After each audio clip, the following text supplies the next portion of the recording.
Olá, meus alunos, tudo bem com vocês? Espero que sim. Bom, nós vamos dar continuidade aos nossos estudos à distância. Nós não temos ainda uma previsão exata de quando voltaremos às aulas presenciais, então é muito importante que a gente continue, né, estudando através do ensino remoto, né, que vocês não percam o foco, continue fazendo as atividades, realizando tudo que a gente está pedindo para vocês fazerem. Uma outra coisa importante é que vocês assistam às videoaulas que os professores estão gravando. Muitos alunos não estão fazendo isso e a gente consegue saber isso por conta das visualizações dos vídeos, né? Que são poucos que estão visualizando.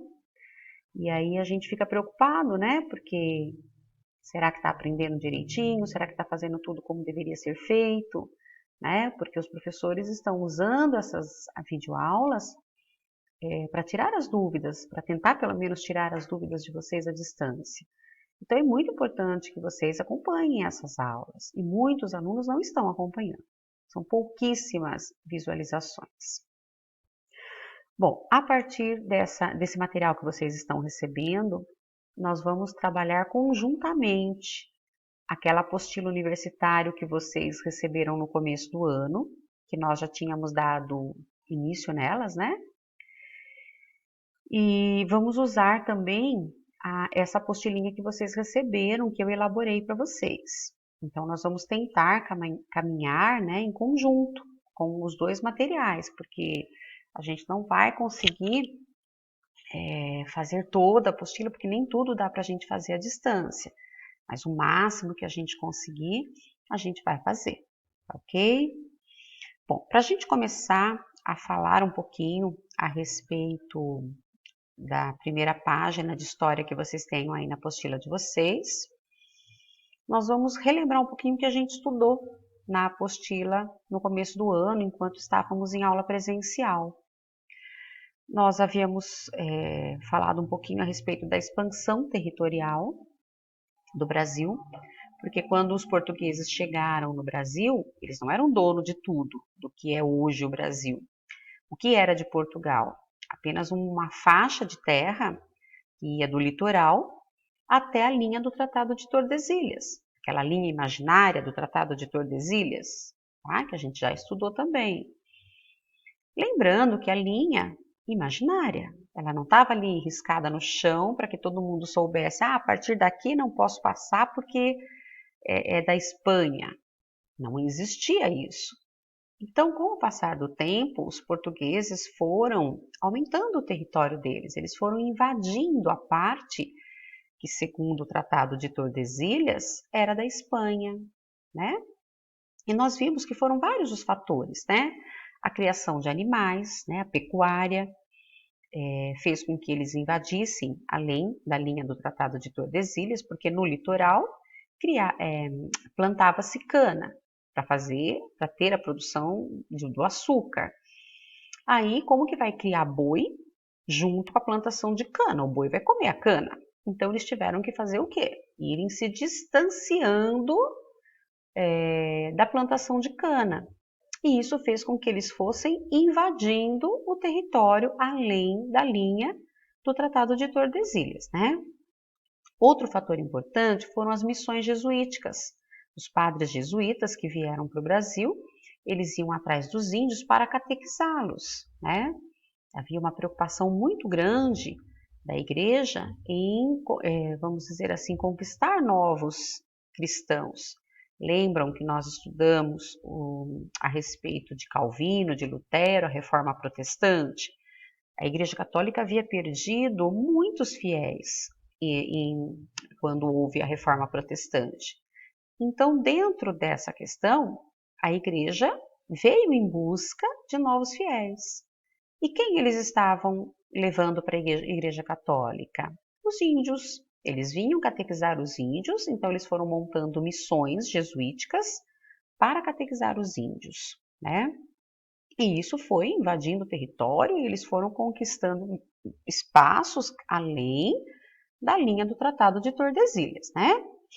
Bom, além disso, nós tivemos também as bandeiras e as monções, que eram grupos, né, de homens, muitas vezes contratados pelo governo, muitas vezes expedições particulares. Eles foram adentrando o Brasil em busca de índios para serem escravizados, capturar índios, mas também para buscar metais preciosos, pesquisar se encontrava metais preciosos, né, dentro do território brasileiro. E isso fez com que eles também fossem invadindo o território além da linha do Tratado de Tordesilhas, né? Bom, aí nós vamos chegamos no assunto que é o que vocês têm na apostilinha que vocês receberam. Olha, vai falar do ouro das Minas Gerais, né? Então vocês têm algumas questões aí que vocês vão pesquisar na própria apostila, página 20, da 24 a 26. Vocês vão pesquisar para responder essas questões que nós temos aqui, ó. Letra A, B, C, D, E, F, G, tá bom? Essas questõezinhas vão fazer a gente lembrar um pouquinho daquilo que a gente estudou na sala de aula a respeito, nós estávamos começando a ver a respeito da mineração do ouro aqui no Brasil, né? Mas eu quero falar um pouquinho a respeito disso com vocês antes de deixá-los fazer essa atividade, né? Vejam bem, quando foi descoberto o ouro no Brasil, Portugal estava vivendo uma situação muito difícil, porque os holandeses haviam aprendido a fazer ouro, tinham aprendido a fazer o açúcar aqui no Brasil. E aí eles começaram a fazer o açúcar fora, nas Antilhas, e vendiam mais barato que o açúcar brasileiro, feito aqui no Brasil. Então os portugueses começaram a ter prejuízo, os comércios com açúcar decaiu muito e eles precisavam de riquezas. Então a descoberta de ouro foi assim uma saída que os portugueses encontraram para sair dessa crise que eles estavam vivenciando naquele momento, uma crise econômica, né? Porém, eles tinham que regulamentar essa situação, né? Como que eles vão fazer para distribuir essas minas de ouro para as pessoas que encontravam? Então era assim. Vocês têm uma questão, inclusive, que faz essa pergunta. É a questão, deixa eu lembrar aqui qual que é. A letra E. É na questão E, que fala lá, quando uma mina de ouro era descoberta, como era feita a concessão para a sua exploração? Então acontecia assim. Primeira coisa, né? Descobrir a mina, eles tinham que comunicar a intendência das minas que eles haviam descoberto ouro no Brasil.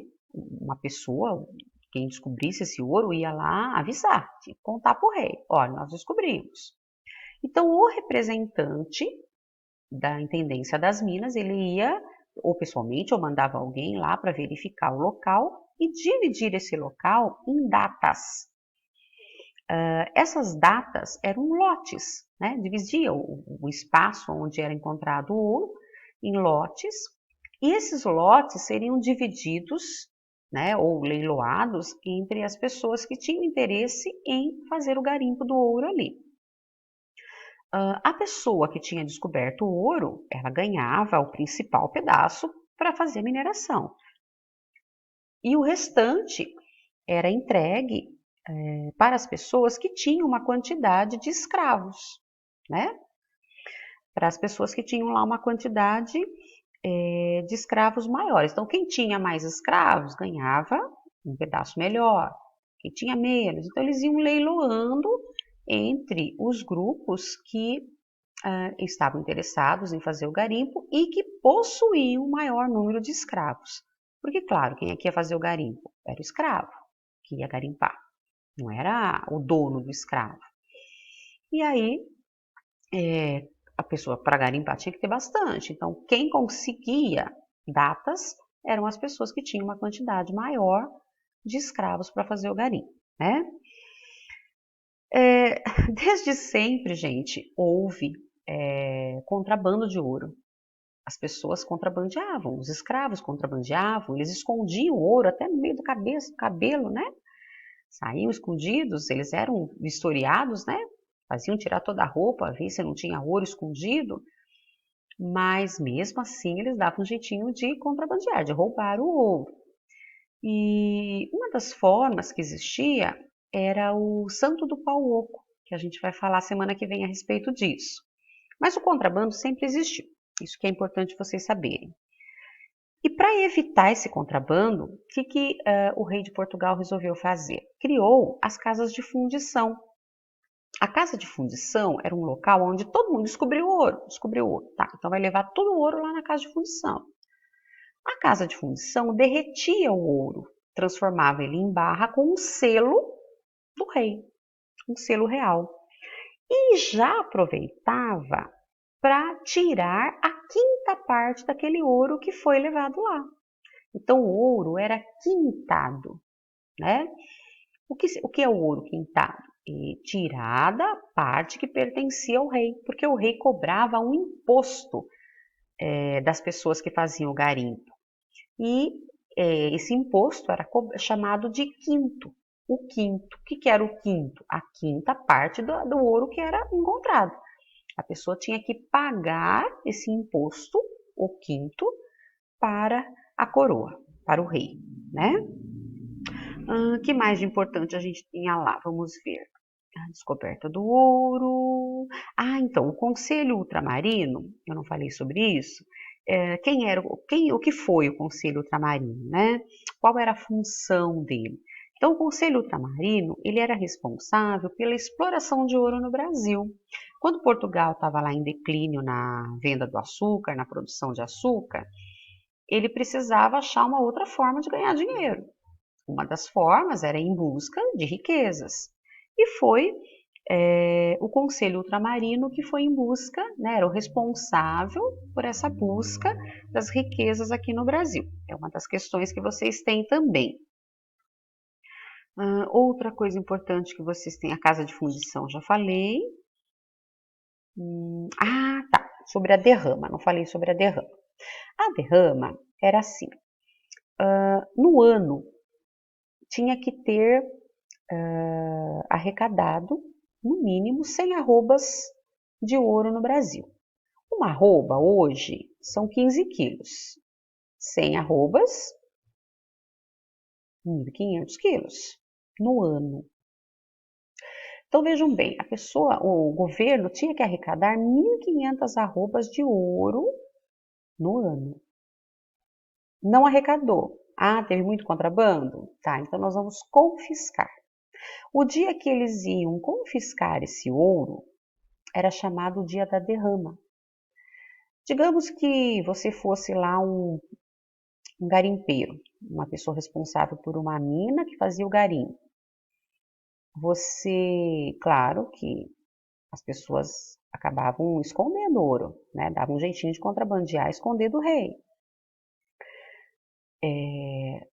Aí você tinha ouro lá na sua casa, numa peça, numa joia, enfim. Chegou o dia da derrama. Eles entravam na sua casa e confiscavam o que você tinha de ouro. Uma peça de ouro, uma joia, o que você tivesse. Não tem ouro em barra. Não, vai levar o ouro que você tiver. Tinha que dar 15